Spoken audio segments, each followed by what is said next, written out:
नमस्ते दोस्तों, financial market solution channel में आप सबका दिल से बहुत-बहुत स्वागत करता हूं।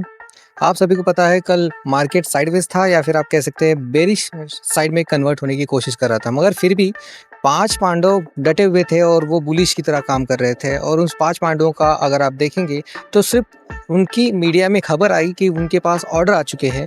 उस खबर के चलते पूरे के पूरे 5 पांडव आगे भागते हुए चले गए। दोस्तों, मैं अक्सर बोलता हूँ कि मोनोपोली स्टॉक्स में हमें इन्वेस्टमेंट लॉन्ग टर्म के लिए होल्ड करके रखनी चाहिए, जिससे हमें प्रॉफिट बहुत अच्छा मिल सकता है और मल्टी बैगर बनने में ज़्यादा समय नहीं लगता है।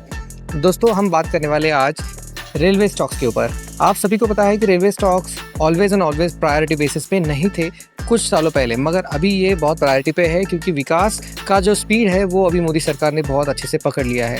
अगर आप 5 स्टॉक का कल का रिकॉर्ड देखेंगे तो IRCTC, IRFC, RVNL या फिर IRFC और रेलटेल, ये पांचों कंपनियां बहुत अच्छा परफॉर्म कल करते हुए हमको दिखाई दी। अगर निफ्टी की बात करेंगे तो निफ्टी साइडवेज ही था, सेंसेक्स भी साइडवेज था, मगर मार्केट में ये 5 कंपनियां अपर सर्किट की तरफ जाते हुए हमको देखने को मिली। आइए चलिए बात करते हैं दोस्तों, ऐसा क्यों हुआ। यस, समझते हैं कि क्यों हुआ। तो न्यूज़ क्या थी, किस बेस के ऊपर ये भागे और क्या रीज़न था कि ये कंपनी को हमको होल्ड करना चाहिए, उसके ऊपर आगे चर्चा करते हैं। तो पहले बात करते हैं रेल विकास निगम के बारे में। रेल विकास निगम, आप सभी को पता है कि रेलवे का प्लेटफॉर्म बनाने का या फिर पूरा पटरी लगाने का और उसके बाद इंफ्रास्ट्रक्चर डेवलपमेंट करने का काम रेल विकास निगम के पास होता है। ये करीब 17.5% भाग चुका है कल। उसका रीज़न था दोस्तों, उनके पास एक दिल्ली मेट्रो के ऊपर MOU साइन हुआ है। दिल्ली मेट्रो ने MOU साइन किया है, जिसके चलते जस्ट एक इन्फॉर्मेशन या फिर एक न्यूज़ के बेस के ऊपर ये स्टॉक 17.5% भाग चुका है। ऑलमोस्ट 18% आप बोल सकते हैं। तो मेट्रो के MOU के ऊपर ऑर्डर अभी मिला नहीं दोस्तों, ऑर्डर तो आगे मिलेगा, मगर उससे पहले ये स्टॉक भाग चुका है। और ये सब एक दूसरे से जुड़े हुए हैं, जैसे 5 उंगलियां एक साथ जुड़ी हुई है, वैसे ये सभी कंपनियां भी एक साथ जुड़ी हुई है। RVNL का ये इम्पैक्ट देखते हुए आप सभी लॉजिकली समझ सकते हो कि अगर रेवेन्यू जनरेट होने वाला है, मतलब कि एक प्रोजेक्ट या फिर एक ऑर्डर उनके पास आने वाला है, तो प्रॉफिट तो उसमें डेफिनेटली आएगा। प्रॉफिट आएगा, इसका मतलब अर्निंग होंगे तो प्राइस अर्निंग रेशियो भी मेंटेन रहेगा और वो ऑलवेज एंड ऑलवेज जो इन्वेस्टर्स का प्रायोरिटी होता है। इसी के साथ चलते चलते मार्केट ने आज RVNL का स्टॉक 1 लाख करोड़ का मार्केट कैपिटल कैप्चर कर लिया है। तो ये बहुत अच्छी गुड न्यूज़ है। अगर आप पिछले कुछ सालों की बात करेंगे, 2020 तक ये किसी की प्रायोरिटी नहीं था, 2022 तक ये साइडवेज था या फिर कह सकते हैं आप डाउन था। मगर जैसे 2023 आया, उसके बाद मार्केट में एक बार जैसे RVNL ने अपनी छलांग लगाना शुरू किया, अभी वो आप देख रहे हैं कि बहुत आगे ऊपर अग्रेसिवली जा रहा है। उसी प्रकार से दोस्तों आयरकॉन भी इसी की जैसी एक कंपनी है जो रेलवे के ही कंपनी है, आप कह सकते हो सिस्टर कंपनी उसको। उसके पास भी एक ऑर्डर आते हुए हमको देखने मिला है। ये जॉइंट वेंचर ऑर्डर है दोस्तों RVNL का ही साथ में। RVNL ने ये पास इट ऑन किया हुआ है जॉइंट वेंचर, 751 करोड़ का ऑर्डर उनको मिला है और उसके चलते ये स्टॉक भी भाग चुका है दोस्तों 10%। आप सरप्राइज करेंगे दोस्तों कि रेल विकास निगम, ये एयरकॉम और रेल विकास निगम दोनों एक दूसरे से कितने इंटरकनेक्टेड है। उसके वजह से ये स्टॉक भी भाग चुके हैं। न्यूज़ बेस्ड खबरों की वजह से आप समझ सकते हैं कितना इम्पैक्ट होता है। अगर एयरकॉन की बात करेंगे तो ये करते हैं डिज़ाइन, सप्लाई, इंस्टॉलेशन, टेस्टिंग और जो भी उनके लगेज के बोगी के अंदर का जो सप्लाई इंस्टॉलेशन होता है, वो सबका काम एयरकॉन का होता है। साथ ही साथ बात करते हैं दोस्तों, इन दोनों कंपनियों को इन्वेस्ट कौन करेगा या फाइनेंस कौन करेगा।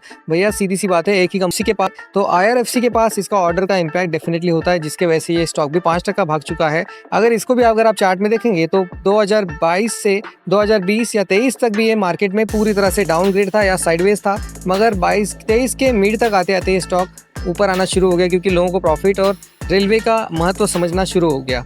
अभी इन चारों की वजह से IRCTC भी परफॉर्म में आ गया है। IRCTC का भी जो थोड़ा सा अभी नीचे गया था पिछले हफ्ते, फिर से एक बार 1000 प्लस पे आ चुका है और 2% भागते हुए हमको देखने को मिला।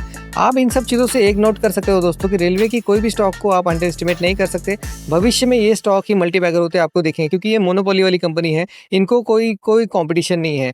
आप अगर कंपेयर करेंगे ये पाँचों के पाँचों एक दूसरे से इंटरकनेक्टेड है। अगर आयरकॉन, IRFC, RVNL और रेलटेल, अगर आप इन चारों का बात करेंगे तो उसके बाद IRCTC का नंबर आता है। तो IRCTC को भी प्रायोरिटी पे रखना ज़रूरी है, मगर RVNL के पास अगर ऑर्डर आ रहा है तो आप यकीन मानिए भविष्य में उसके बाद इन चारों के ऊपर भी रिजल्ट इम्पैक्ट होगा ही होगा। तो RVNL, उसके बाद एयरकॉन, उसके बाद रेलटेल, उसके बाद IRFC, ये चारों बहुत इंपॉर्टेंट रोल करते हैं। और आप देख सकते हो कि इंडिया में अभी भी बहुत अग्रेसिवली काम हो रहा है, रेलवे का विकास होते जा रहा है, रेल विकास निर्माण होते जा रहा है। 2014 से 2019 तक NDA की सरकार थी, 19 से 24 तक भी NDA की सरकार थी, वो मेजोरिटी में थी, मगर अभी ये सरकार मेजोरिटी में नहीं है। फिर भी जो मिनिस्टर्स संभाल रहे थे अश्विनी जी, वही आज भी रेलवे संभाल रहे हैं, अगले 5 साल तक वही रहेंगे। इसकी वजह से जो एग्जिस्टिंग कॉन्ट्रैक्ट थे, एग्जिस्टिंग जो भी चल रहे थे प्रोसेस, वही प्रोसेस कंटिन्यू होते हुए हमको दिखाई दे रहे हैं और उसका फ़ायदा हम सभी को मिलेगा, डेफिनेटली मिलेगा। तो आपको रेलवे के इन 5 स्टॉक को, और उसके अलावा भी बहुत सारी कंपनियां रेलवे में हैं, जैसे कि टीटागढ़ और बहुत सारी और कंपनियां हैं, मगर इन 5 को तो प्रायोरिटी पे रखना बहुत ज़रूरी है। एक लॉजिकल बात यह है दोस्तों, जैसे ही ऑर्डर या फिर एमओयू भी आता है तो इन्वेस्टर्स इन सब न्यूज़ के ऊपर अपनी नज़र बनाए हुए रहते हैं। उनको पता है कि अगर वो कंपनी परफॉर्म कर रही है और उसके पास ऑर्डर आ रहा है, इसका मतलब आज नहीं तो कल वो प्रॉफिट बुक करेगी, तो वो अगले 3 या 6 महीने के लिए नहीं रुकते हैं, वो अभी अपना इन्वेस्ट करते हैं, जिससे आने वाले समय में वो डे बाय डे जैसे जैसे स्टॉक आगे बढ़ेगा उनका पैसा मोटा बनता रहेगा। तो ये बात आपको नोट डाउन करनी चाहिए कि इन्वेस्ट करना है आपको तो कंपनी को प्रॉफिट, बैलेंस शीट या फंडामेंटल देख के नहीं, ऑर्डर्स को भी आपको न्यूज़ में देखना पड़ेगा। क्योंकि अगर आप ऑर्डर्स को फाइंड आउट नहीं करेंगे या फिर आप एनालिसिस नहीं करके रखेंगे तो आपको पता नहीं चलेगा, और सिर्फ आप अगर उसका प्रॉफिटेबिलिटी के ऊपर जाएंगे तो हो सकता है वो आगे चल के आपके लिए एक बिग कंसर्न होते हुए आपको दिखाई दे। तो वीडियो अगर आपको अच्छा लगा हो दोस्तों, डेफिनेटली आपको वीडियो अच्छा ही लगा होगा, तो प्लीज़ लाइक, शेयर और सब्सक्राइब करना ना भूलिए। आज के लिए इतना ही, फिर से अगले वीडियो में मिलेंगे। Thank you very much.